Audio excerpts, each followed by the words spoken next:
that you guys are all here tonight. We have invited Dr. Richard Berry of Maple Health Care, Direct Maple Health. Maple Health, DPC. Direct Primary Care, to come and talk to you guys tonight about an alternative access to healthcare, right? Many of you guys that are patients of ours come because you can have quick access to someone you know, like, and trust.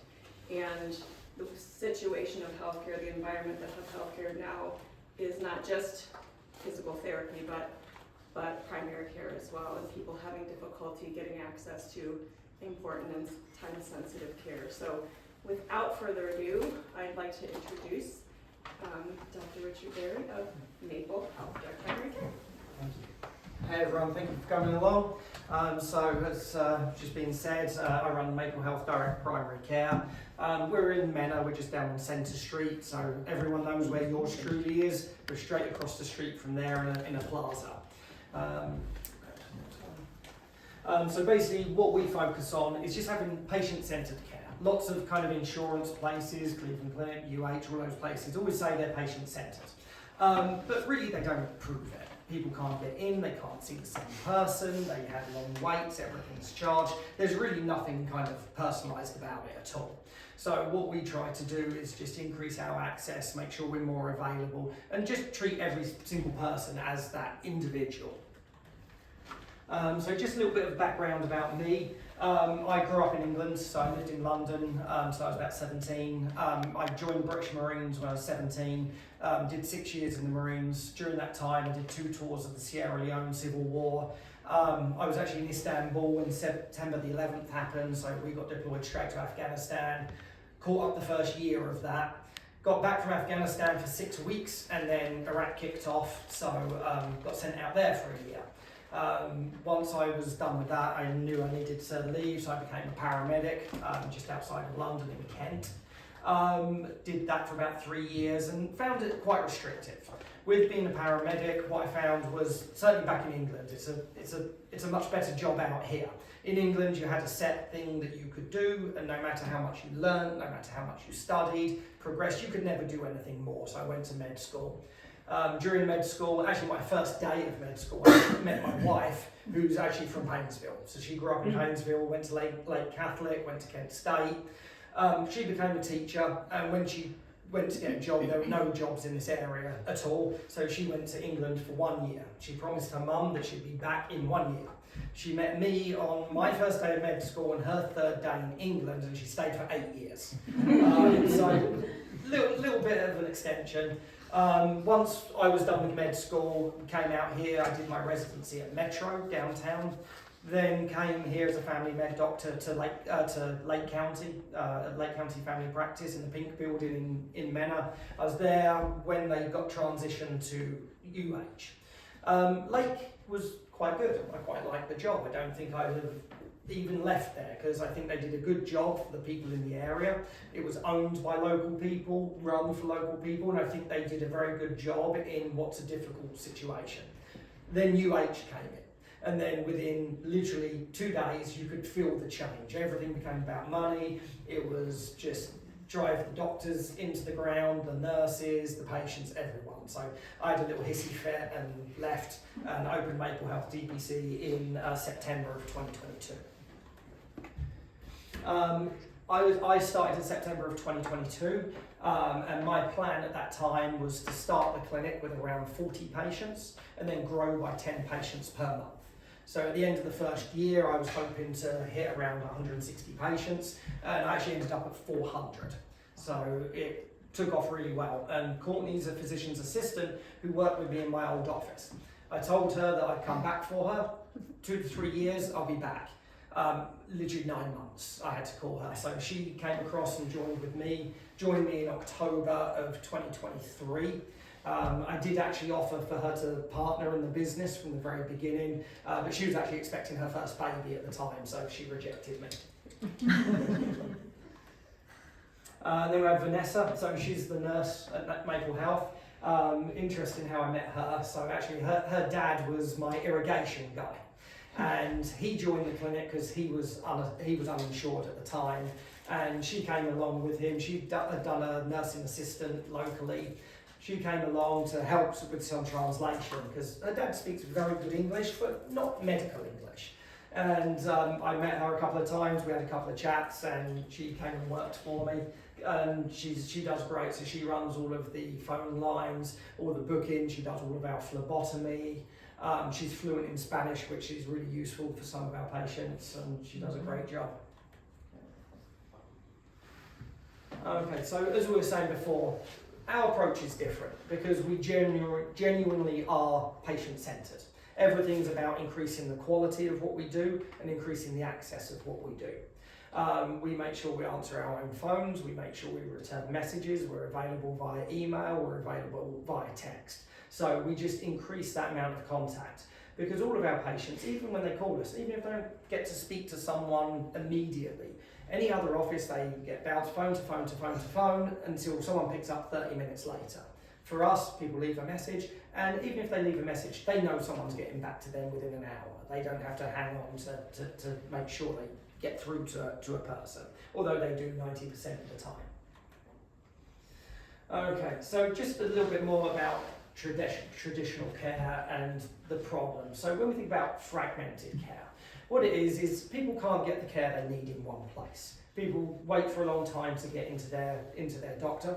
Sometimes they don't get into their doctor. I mean, for people here, and if anyone here falls over, cuts their arm and needs sutures, with the exception of one person, I don't think anyone would actually get into their doctor on the same day to be able to get that wound sutured. Like, in this day and age, anything acute is an emergency room or an urgent care job because they just don't have that availability. And then also just to get things done at the office. So an example, if someone came into me at my old clinic and they had an abscess, a cyst or something like that, that I am fully capable of removing and fixing myself, I wouldn't be able to fix it because I might look at something and be like, I can fix that, but it's going to take me 30 minutes. Well, they turn to us and they say, well, you're only allowed 15-minute appointments and you're not allowed any back-to-back appointments. So I physically can't squeeze that 30-minute procedure into a 15-minute time slot. So they end up going to dermatology, going to surgery, longer waits, more expensive care, and everything's just here, there and everywhere. Whereas in this clinic, in my clinic now, if I see something that takes 30 minutes, I just put an hour aside and I know I've got plenty of time to do it. Then thinking a bit about the cost. So over probably the last 15 years, we've seen a slip in cost of healthcare.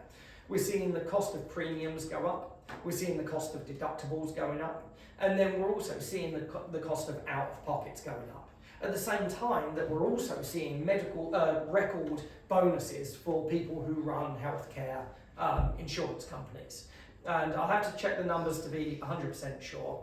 But I think in 2021, if you took the top 19 CEOs of the health industry, so you're talking 19 individuals, their bonuses for 2021 was $283 million between them. So all of that came from your premiums, it came from your deductibles, and none of it actually went to your care. So we're seeing an inversely, care's dropping, costs are going up. And I put that down as the reason why Maple Health grew at double the rate the first year, because so many people came to me, not because they hated their doctor, not because they were uninsured, but because they couldn't get in with their doctor. Insurance no longer actually buys you care. It'll get your bill paid if you're lucky enough to get in, but it doesn't make anyone available.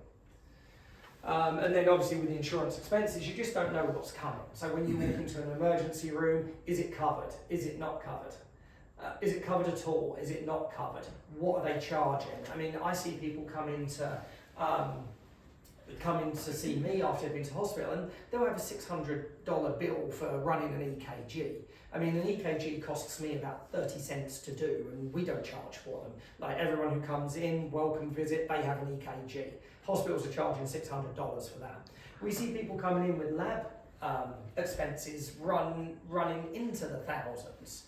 So if you think about annual physical labs, if you had those done at UH or Cleveland Clinic as an uninsured person, you're looking at $300 to $400.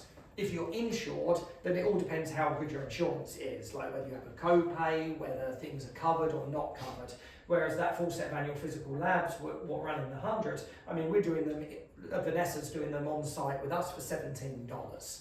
And you know there's going to be no surprises because that's just the price of it.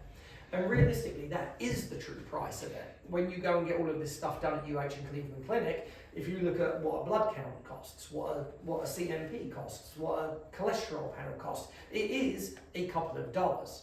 What jacks everything up is the facility fees, the service fees, the blood draw fees. It's actually 90% fees that you're actually paying. And then we obviously touched on it earlier on about backed up scheduling. So 2018, when I first came to this area, I saw around 12 to 16 patients a day working under Lake Health. If people needed to see me on the same day, they got to see me on the same day. And then jump forward a couple of years, we had some doctors retire, and that 16 went to 18, and then it went to 20. And we were out months. My annual physical schedule was out 6 months. So on the first of each month, and they broke it down by age. And because I took over from a retiring doctor, I did have an older population. So they did it by age. So if we were thinking about my June schedule for annual physicals over 65, they would open up the schedule on the 1st of January for June. But because everyone knew what was going on and where it was, I would actually, from the 1st of January to the 2nd or 3rd, everyone would call, get their schedules, and then I'm already booked for June by the 1st of January. And people are then like, okay, well, call back next month and try again. It was basically a lottery to get in to see me. People who did get in didn't get to see me. My patients ended up seeing Courtney all the time. If I ever had cancellations, Courtney's patients would end up seeing me. And you're just starting from scratch. If you've got 3, 4, 5 different problems, you can't be just starting from scratch every single time. I need to see someone and be like, right, I know your meds, I know your problems, I know what you're due, and just get things done. Okay. So again, when we think about traditional care, it's mass production. So it's getting as many people through as they can, irrespective of quality. So when we think about local health systems or even national health systems, the problem is bad service has become the new norm. So if Cleveland Clinic do a poor job of getting people in, and UH do a poor job of getting people in, and Metro do a poor job of getting people in, no one has to change. There's no incentive for improvement. If you had a health system come in here and we're like, right, we're restricting the patient, so we're guaranteeing access, well then everybody has to come up to join them, because then you've got good competition.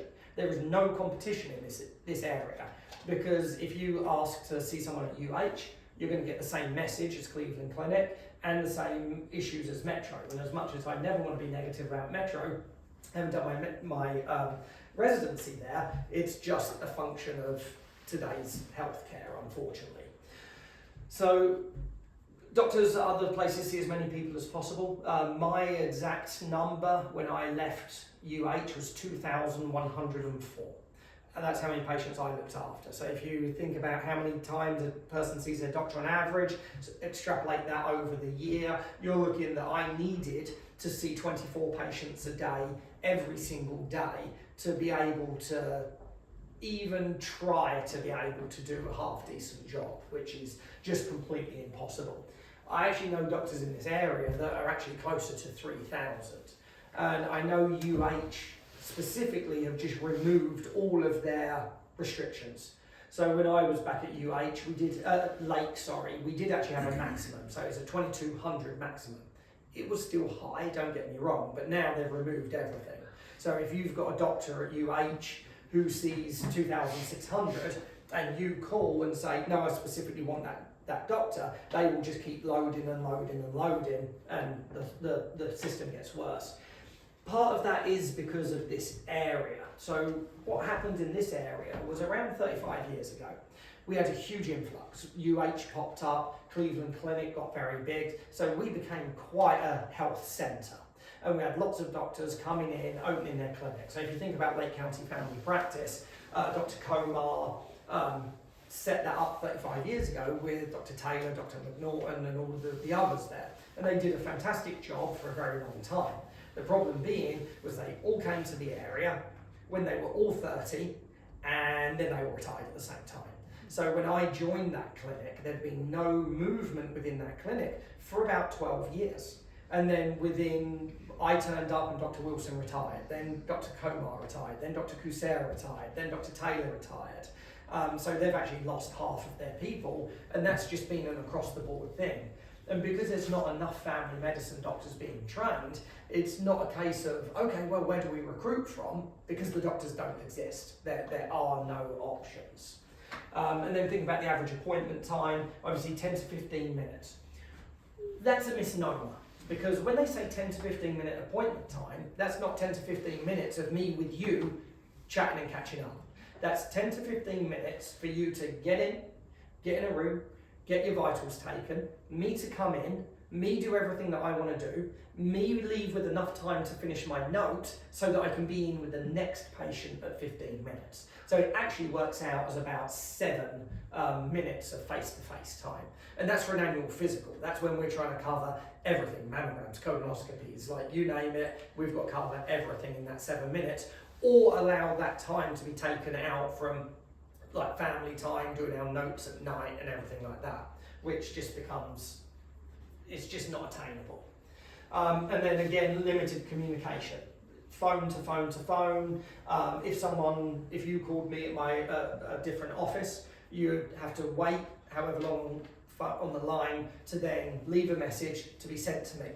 When I get that message, I actually have 24 hours to reply to it, to then send it back for you to then get a phone call back. So you could be 2 days for, hey, can you refill this medication? Here with Maple Health, we're much better to get in touch with. So everyone has my text number. So med refills, like someone says, hey, refill my lisinopril. Okay, I do it, I send it, and I send text back saying done. Or people want an appointment, people want to change a billing method, whatever it is, they text us, we get back to them. I mean, I'll have whole text conversations with people. I've got a patient today who's looking at getting a spinal stimulator done, who's got a possible nickel allergy. So I need to get them tested for the nickel allergy to see if it's a true allergy, to find out whether we can do this spinal cord. So I text her, asked her where the allergy came from, what's the reaction. It was kind of vague. I found out a place that did it, made the referral, spoke to them, text her back. So you can have a real, actual, proper conversation in real time with us. I mean, we probably get back to the majority of messages within an hour. But if there's anything urgent, if you call us, the call will be picked up. And I will say to everyone, if you call us and it's not vital, leave a message. If it is vital, call me twice back to back. Because if I'm in talking to a patient, and let's say you joined us and you called me and I let it go to the phone and you called me straight back, I'm going to excuse myself from that appointment because I can, because I've got an hour for it, and I'm going to take that phone call to see if we need to do anything. So no one gets left behind. So I think we covered most of this. So like saying text, email, phone, we have all the options. And as well, people like it because they can do stuff out of hours. So what I would say to people is try to keep your phone calls like during work hours. If it's urgent, call me anytime. So I actually pick up my own phone during the night. So if someone's got a problem and they're right, do I need to go to the emergency room now? Can I wait to see me in the morning? They can call me at 1 o'clock, 2 o'clock, 3 o'clock in the morning. And I will answer my phone myself. You're not going to an answering phone. You're not going through to a nurse line. I pick that phone up. My wife will yell at me for it, but I do it.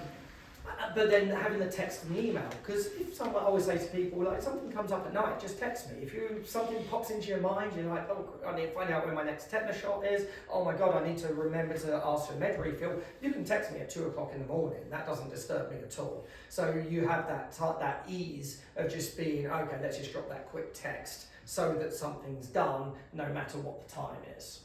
Sorry, just go back for 1 second. So with regard to questions, obviously we have all of those means, and then also if we have short follow-ups as well. So I have, for example, I had a kid come in on Monday and he had pretty bad strep, and the mum called me this morning to say she felt like he was getting worse and wanted to make sure it wasn't an abscess. The husband has read something online, which is always a joy.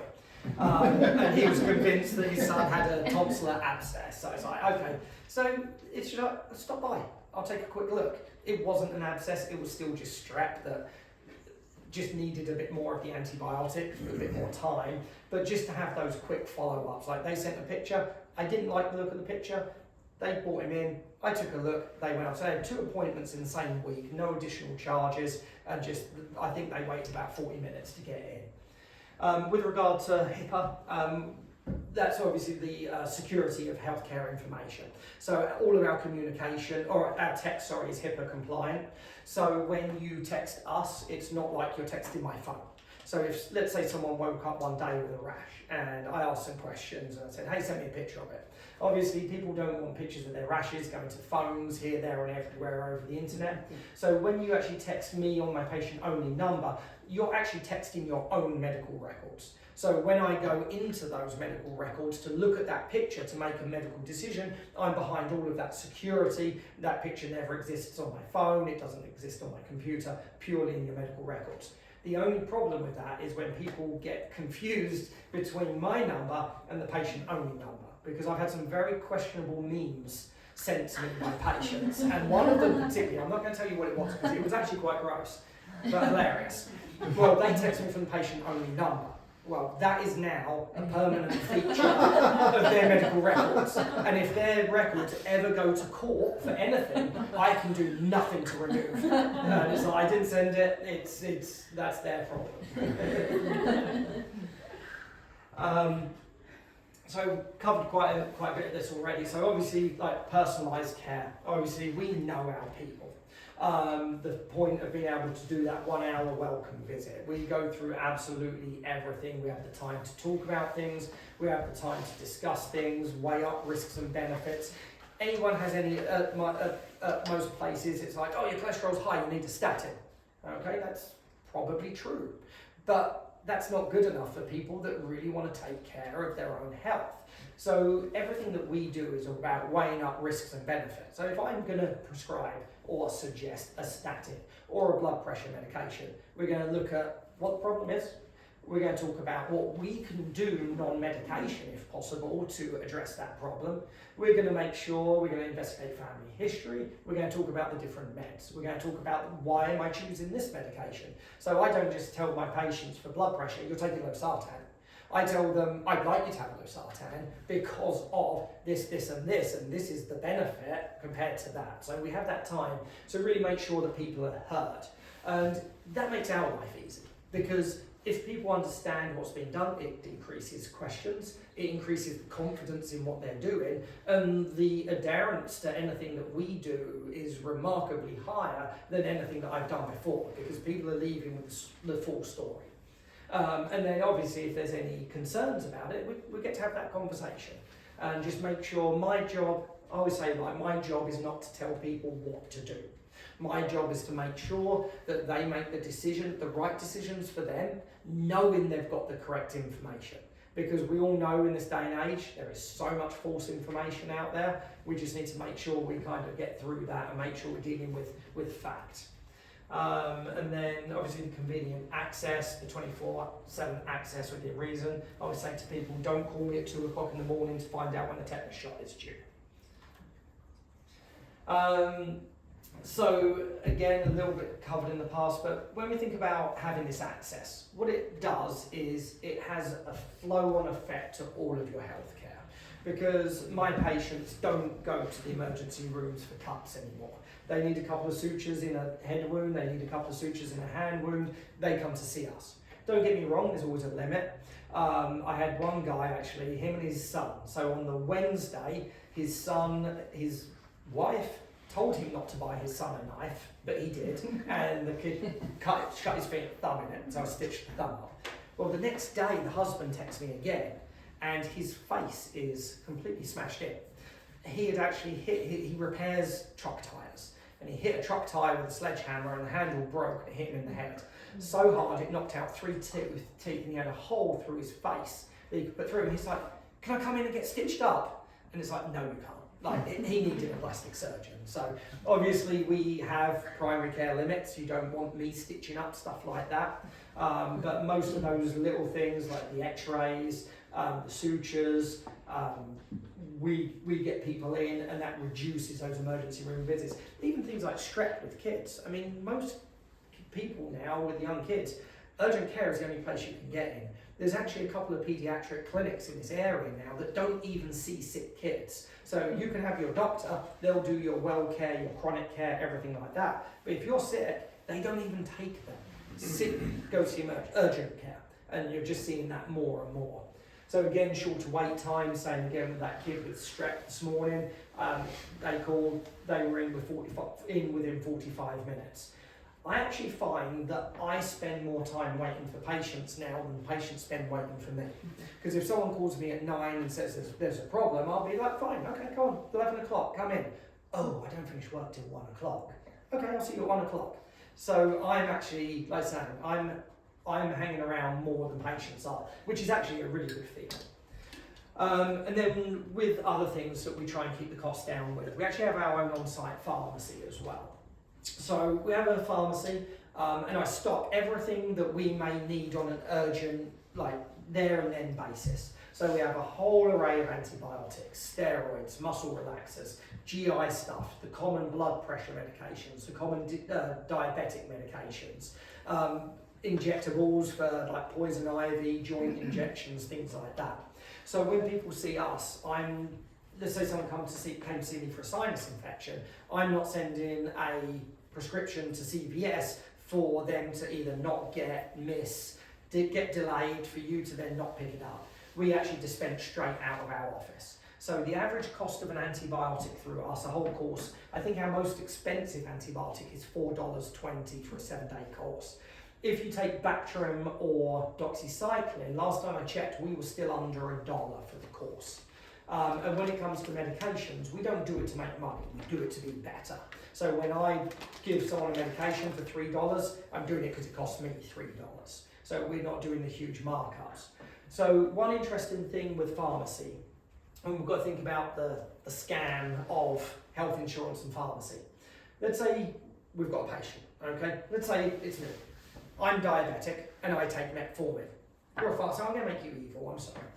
You're a pharmacist. No, actually, the insurance are evil, it's not you. So let's say you're the pharmacist. Okay.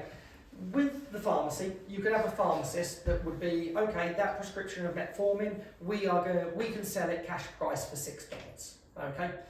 If I make it known to that pharmacist that I have insurance, there's actually a legal gagging order on that pharmacist. They are then not allowed to tell you the cash price of that medication. So then they run the insurance. So I come to you, you would have sold it to me for $6. I let you know I have insurance. You can't tell me anything. Well, metformin probably won't be that much, but let's say it then costs me $40. Well, that goes to the insurance, but then the pharmacist gets the cash price. So I've paid $40 for my medication, you still only get your $6, and the other money goes to the insurance. So not only are they making money on the premium, they're also making money on the things you buy by marking them up. So diabetic medication, so using the metformin as an example, I sell that for $18 and some change for 250 days. I give it out in 500 pill bottles. Losartan, common blood pressure medication, I'm at $8 for 6 months. Reflux medication, so everyone's heard of omeprazole, which is, what's the over-the-counter version? Prilosec, yeah, that's it.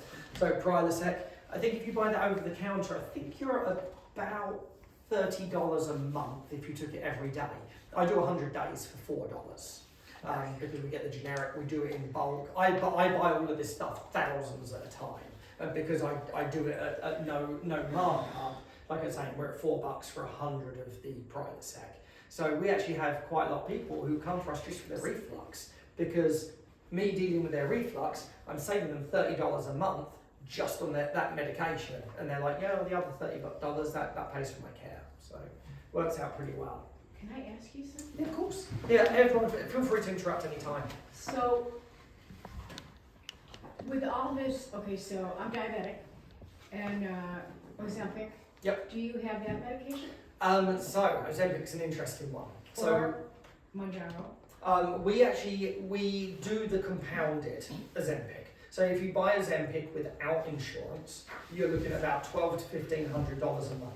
We actually get it from a pharmacy down in Texas, and we actually do it for $300 a month. So yes, we do. And that's a new thing. We've only had it for a few weeks. Diabetes and Ozempic, we're seeing much better coverage through insurance, but with us, we weigh up everything. So if someone comes to us, they're uninsured, their insurance doesn't cover it, they want it, it costs $1,200, they're happy to pay $300 for it, we dispense it. But like I say, we'll weigh up everything. If insurance covers it, great. And when it comes to all medication, so even if it's something we don't stock, we will weigh it up. So if you said to me, like, I take X blood pressure medication and it costs me this, I'll look on my system and tell you what it is, and you can make that choice. Because I can still prescribe to pharmacies. So if you were taking expensive medication that's covered, I can still send that into the pharmacy. So we weigh up on an individual basis. Yeah. Ready for the next one? Yeah. And then again, I think I'm getting a bit ahead of myself, seems to be covering everything. So yeah, about the continuity. So to keep continuity of care, to make sure you're getting the same person every time, we limit the amount of patients that we have. So again, at my old place, 2,104, I have a hard stop at 600 patients. When I have 600 patients, they can either go and see Courtney, or they can go on a wait list for me, and if I lose any patients for any reason, then they can come in. But I will not allow more than 600 patients per doctor at all, ever. Because what we want is people to be able to get in. I don't want someone to join me now, be really happy with the service, be able to get in, and then next year be, oh, by the way, yeah, I've got a 3-week wait now because I'm at 900 patients.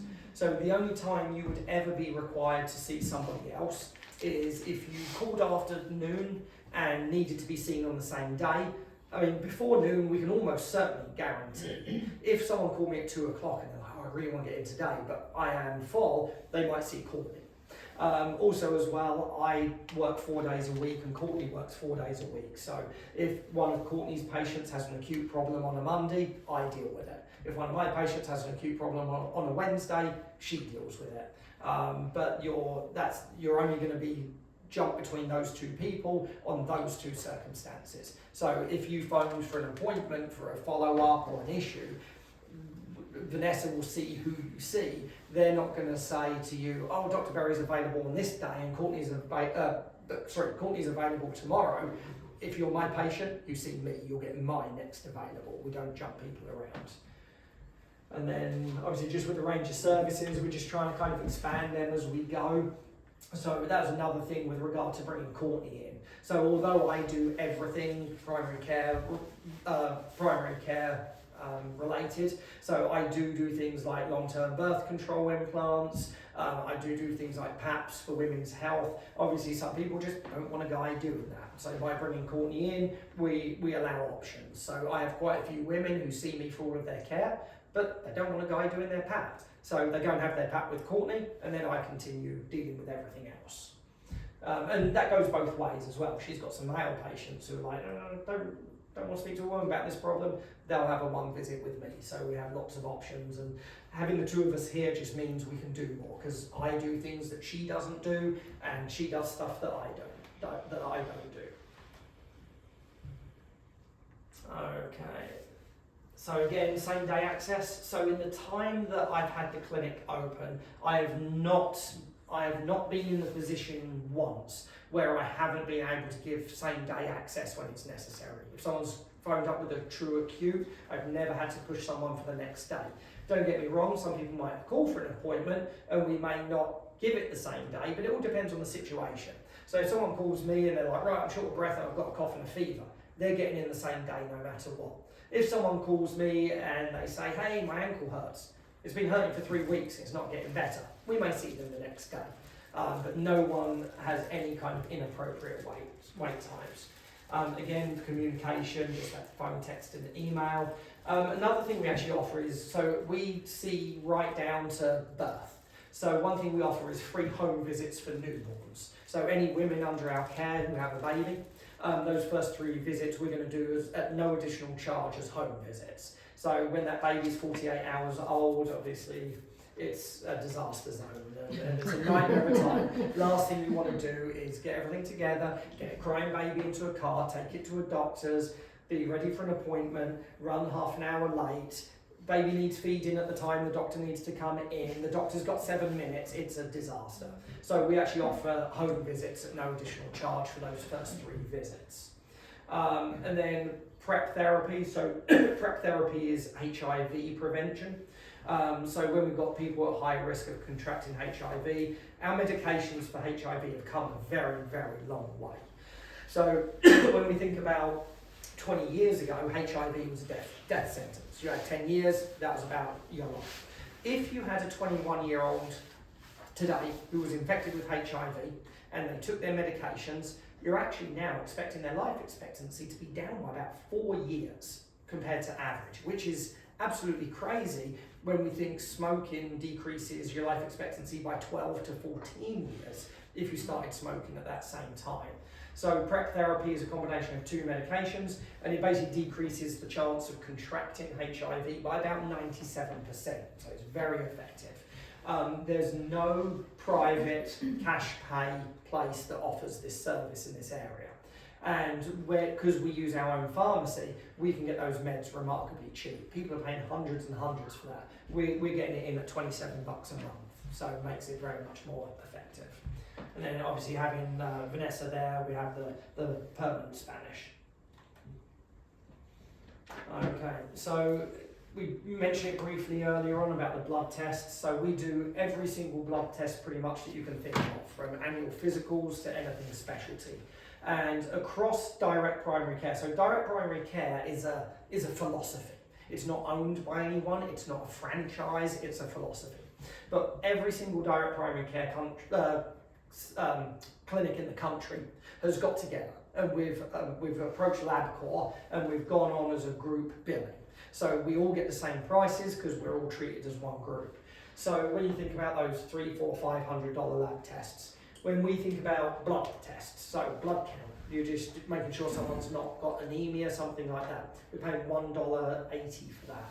A CMP, which is kidney function, liver function, glucose, sodium, potassium, and all of those things, we're paying $1.08 for that. An A1C, which if it's not covered by your insurance, will actually cost you about $50 to $60, we're doing for $2.60. A lipid panel is $1 and change, and a full thyroid panel, basic thyroid is like 2, and a full thyroid panel is about 4. So we can do annual physical labs for around $17. It's a little bit more if you're over 55 and male because we have the PSA, it's a little bit less if you're not. And again, we also mentioned about the in-office procedures. So it doesn't matter what the procedure is or what that would cost you outside. If I can do it, I don't charge. So things like shoulder shots, knee shots, abscess drainage, sutures, cyst removals, toenail removals. If we can do it with our own hands, we don't charge for it. I had a guy who I did 2 knee shots in a couple of weeks ago. He'd paid $1,200 for his knee shots last time he had them done, and we did them at no additional charge.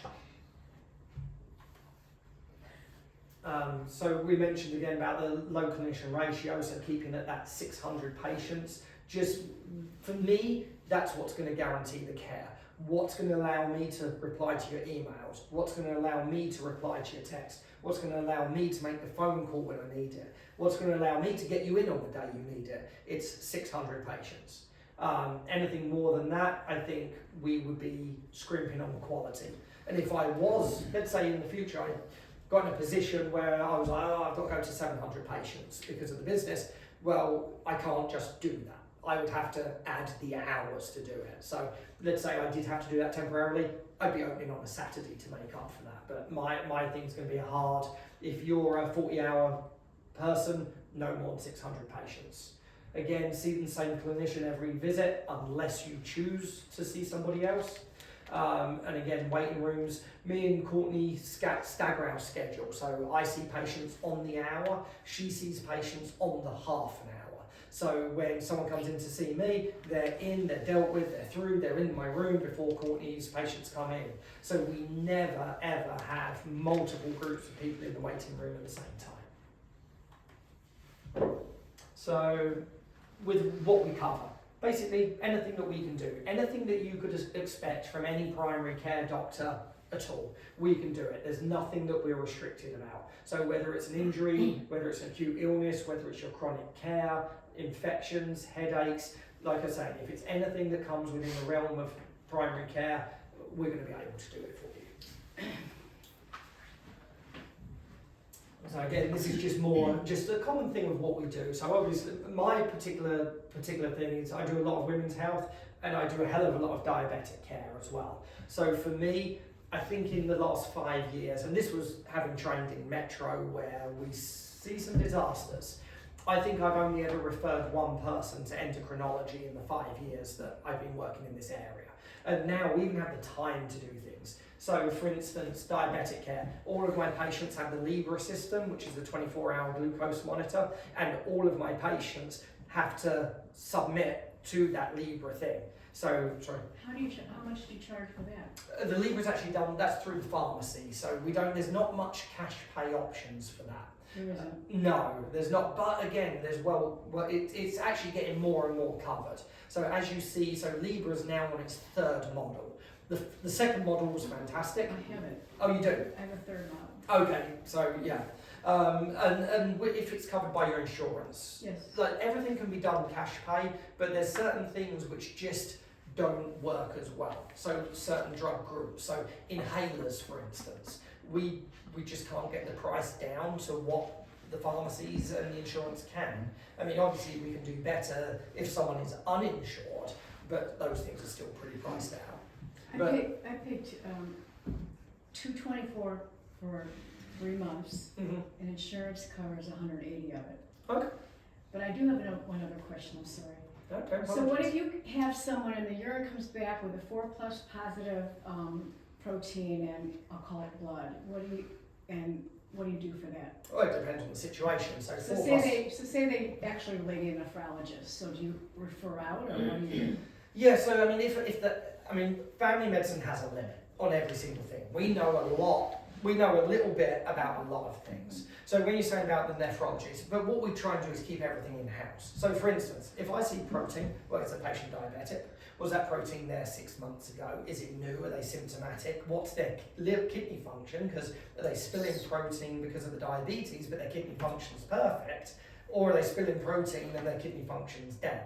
And when you think about blood, I mean, it just needs more investigation. Have they got blood because it's a urine infection? Have they got blood because it's a kidney stone? Have they got blood because it's a renal cancer? So having that exact protein and blood, it doesn't really tell us the whole picture. It basically means you need to find out why they've got protein and blood. So you've got to look at the history, you've got to look at all of those other parameters as well. But I mean, yes, we refer to nephrologists if we've got people. I generally, if I've got people with the kidney function under 30, I at least get them to meet a nephrologist and at least have some sort of review. If that's then dropping further, then yes, they would still be under nephrologist. Because although we do a lot, we are primary care. Like I say, we know a little bit about a lot. But the most important thing about being primary care is knowing those limits. Because if someone needs a cardiologist, they don't need me, they need a cardiologist. So it depends on the situation. Okay. And then, so going back to the Libra, you're saying that. So all of my patients that have the Libra, I actually have a clinic account on Libra. So tonight I can literally open my computer. I've got 15 people who are under that system, and I can literally just check on their glucose, even if they're being really bad and not telling me what's going on. I can spy on them, and I do. Especially one of them, they're a nightmare. Yeah. So weight management, we actually do a lot of that in-house. So again, Sam, you mentioned earlier about the Ozempic. So Ozempic is a medication, the actual generic name is semaglutide. They sell it as Ozempic to be used in diabetic patients. They sell it as Wegovy to be used in weight loss. Very popular at the moment. The problem with it, the thing about it is, it works. It really does work, but the coverage is terrible. So not many insurances will allow for it. So people are paying, they're saying $1,200 to $1,500 out of pocket. We actually get it from a pharmacy down in Texas and bring it up here, and we sell it out of our office, and we can actually do it for $300 a month. And we've seen some really good results with that. But again, it's not just about the medications. That visit, if we were going to use weight loss medication, is actually an hour-long visit. So we're going to be talking about carb intake, we're going to be talking about exercise, we're going to be talking about all of those other things to make sure that we're kind of doing things as naturally as we can up to a point, but then making sure we're using the right medications in the right patient. And again, we also mentioned about the prep earlier on, and then also with the labs, we can do all sexually transmitted infection screening as well. And then when we think about dermatology, we can do a basic amount of dermatology, so things like mole removals, skin biopsies, the liquid nitrogen, wart destructions, removal of skin tags. We do all of that ourselves, so we don't need to be sending people for dermatology every time they need something removed. And I don't know why, I love removing skin tags. I don't know, it's weird, but and then when we think about the monthly memberships. So as I've grown, I'm getting more towards being full. I put my prices up a little bit to then allow Courtney to come in, because we're preferentially growing her template. Like I say, I'm at 450 roughly at the moment. In the time that she's been here, I've grown by about 40 patients. She's actually grown by 115. So we're doing quite a good job of getting her up to date, because what we're aiming for as a clinic is to get me full when she's half full. And then once I'm full and she's half full, we're going to bring in a male doctor or PA to then come in here. They'll go like that, then we'll bring in another female. Because what we would ideally like is to have people join in the clinic who have a choice. If we've got people who just want to see a female, preferentially, we want them to be able to do that. If they want a male, we want them to be able to do that as well. So I'm currently under 20s at $80 a month, $100 a month for 21 through 65, and then 110 for 65 plus, and then Courtney's at 60, 70 and 80. The joining fee, we're not actually doing that for anyone who hears about us through presentations, so you guys can ignore that if you haven't decided to join. So again, we're just really focusing on that health. We just want to make sure that we're doing things as well as we can. We want people to feel listened to. We want people to feel that they've got somewhere they can go for their questions, somewhere where they can go for all of their concerns. Actually, this baby, Adelaide, she was the first baby born into the clinic. I've been open about 3 weeks, and yeah, she's now walking and talking and having tantrums. and our main thing is just to have people not feeling like we're a health system. Like I'm a partner in people's health. I'm not in it to make as much money as I can, as quickly as I can, at the detriment of my patients. We just try and do things right the way, and really the way things were done. We haven't really invented anything new. The billing is obviously a bit different, but the level of service is just what was going on here 20 or 30 years ago. And then, was any business owners here who wanted to hear about the employee? Or should I just give you a quick overview? So, yes. Sure. So, a new thing we're opening, so employer benefits. So we've grown very well in the private sector, but now we're looking to reach out into businesses. When it comes to businesses, they're paying, their premiums are going up 10, 15, 20% every single year on year. And the problem with premiums is premiums are a lump of money that pays for your broker, your insurance, pays for your care, but then anything left in that pot then goes to the insurance company. And the next year, instead of a company paying $1 million, they pay 1.1 million. And more goes into that pot. What we've actually just started is an all kind of encompassing insurance policy that kind of revolves around direct primary care. So we're using my office to make the savings. We're making the savings on the labs, on the imaging, we're making it on the meds and everything. And also having the access and keeping people away from the emergency room. But the good thing about it is all of those other things like hospitalizations and everything are paid for. But that pot of money is always the property of the employer. So once all of the healthcare and everything is paid, what's left in that pot actually doesn't just disappear to insurance, it now rolls into the next year. And especially with small businesses in this area, they get a really bad deal. So let's say you're an employer who has 20 employees. If you have under 50, the only thing they base your premium on is the age of the employee, the gender of the employee, and the zip code that employee lives in. And then they make assumptions. So they take the average person and make them sicker and say, okay, they're going to be the 70th percentile of sickness.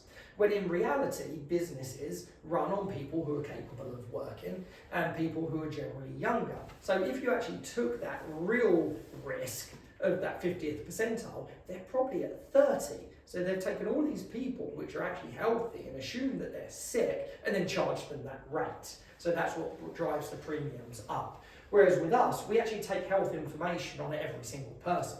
So we don't assume that every person is going to be the person who gets cancer, the person who has a heart attack, the person who has diabetes. We actually give them a real evaluation. And then that way you can bring the average down. And if a company comes to us for the first year, we can probably save them about 15% on their total healthcare cost. So instead of going from that $1 million to 1.1, we're going with the insurance, we're going to go from $1 million to 850,000. But then that money at the end of that second year that's still in the pot actually rolls to the next year. And then we also have a protection in place called a stop loss policy. So built into that policy is what we call stop loss. So what that means is if your company has $1 million premium or $1 million pot of money, but then something catastrophic happens, roof falls in and crushes 3 people and they end up in Metro for a month with $1 million bill each. Well, if you go over that million, the stop loss policy kicks in. So on a terrible year, you pay everything on healthcare. But not very few years are terrible years. We need to work out what happens on the good years. Where's that money going? Because using normal healthcare every year is a bad year. So we can just use that and all of those savings, so the 80% saving on labs, the 80% saving on pharmacy, that all goes back and stays with the business. And this is quite a new thing, and we've actually got some meetings next week. So we're looking at taking on Lake County Farm Parks, Active Plumbing we're meeting with next week, and actually Painesville City are looking at using us as well. So that could be pretty big. So you need to get in quick. So I think we've covered most of this stuff, so jump through that one. Yeah, so again, one thing to mention, obviously, think about paid time off. Obviously, if the employees come with us, it's not just about the money. They're also going to get their people seen and they're going to get them back to work quicker than anywhere else. So again, thinking about recruitment, it's a really difficult time at the moment to keep good employees. If you had a business that didn't even take our insurance, let's say they just paid for their people to come and see us. If you take the amount of money per month it costs, you divide it, you remove the tax savings because that's all tax beneficial, divide it by 52 weeks, divide it by 40 hours. Giving Maple Health to an employee actually costs 22 cents an hour. So if you think about someone telling you, hey, I'm giving you a 22 cent an hour pay rise, it kind of sucks. Like, it's kind of insulting. Whereas if you're like, oh, we're going to give you private healthcare, whenever you need it, you can just go here, well, that's a good perk. So people can use it just for retention of staff.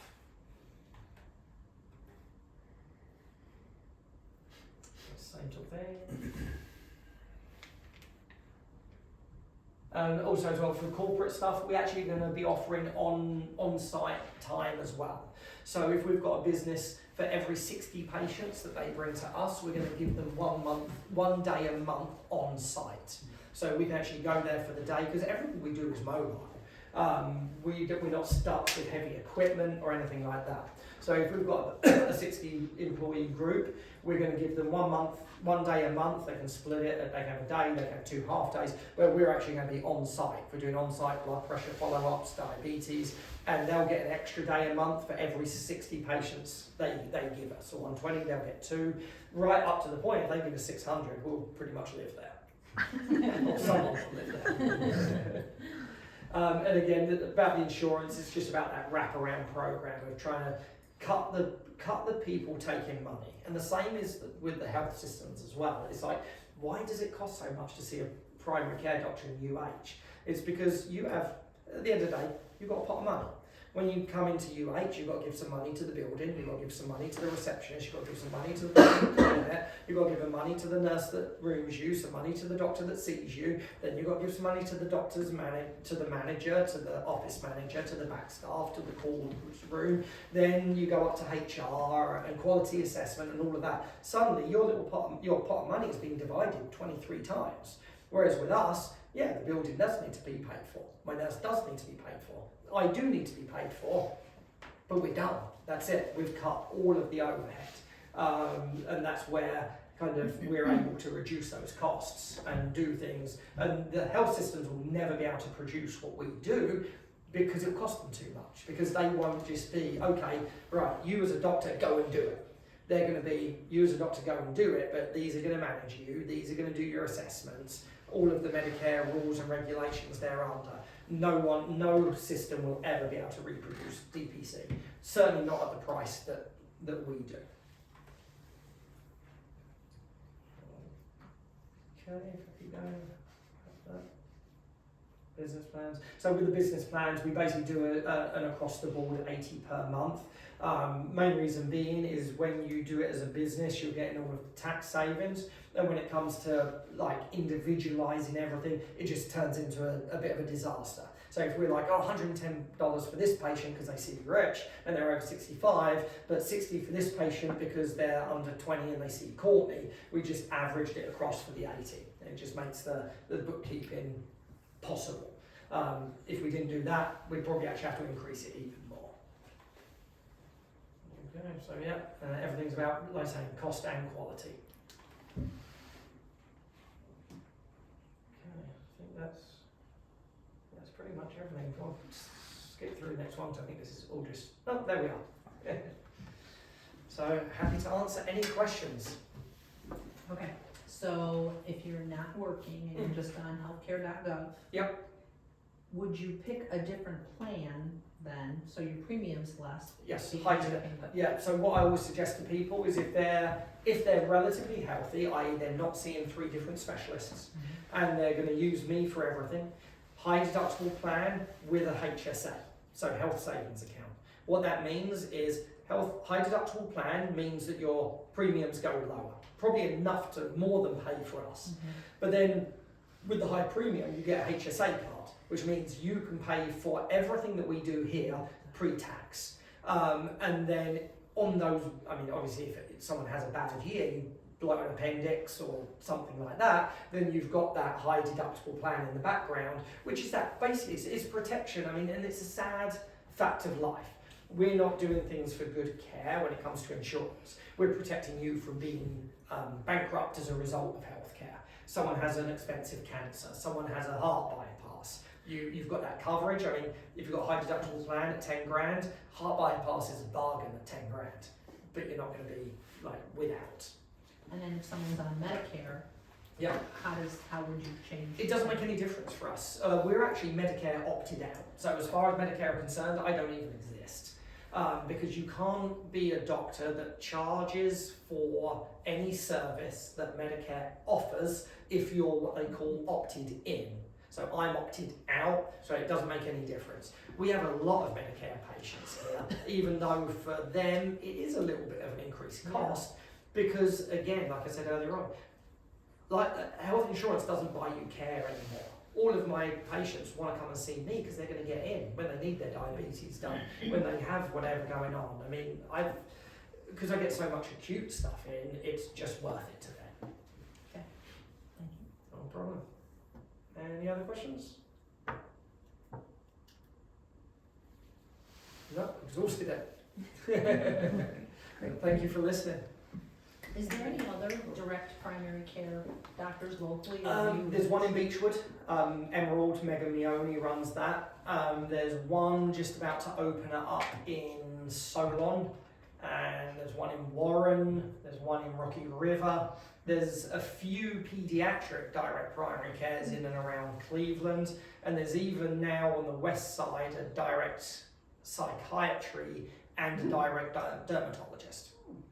Yeah, so it's going to get bigger. It's going to get bigger in this area. I mean, I'm not, and I think there's room for it, because when you think about me, it's like I had 2,100 patients. I've now got 400 and something patients. Well, 200 of them came with me from my old clinic. So it's not like it's not like the area is saturated. I mean, you look at things like chiropractors. How many are in Mena? 17? Maybe even more. There's plenty of need.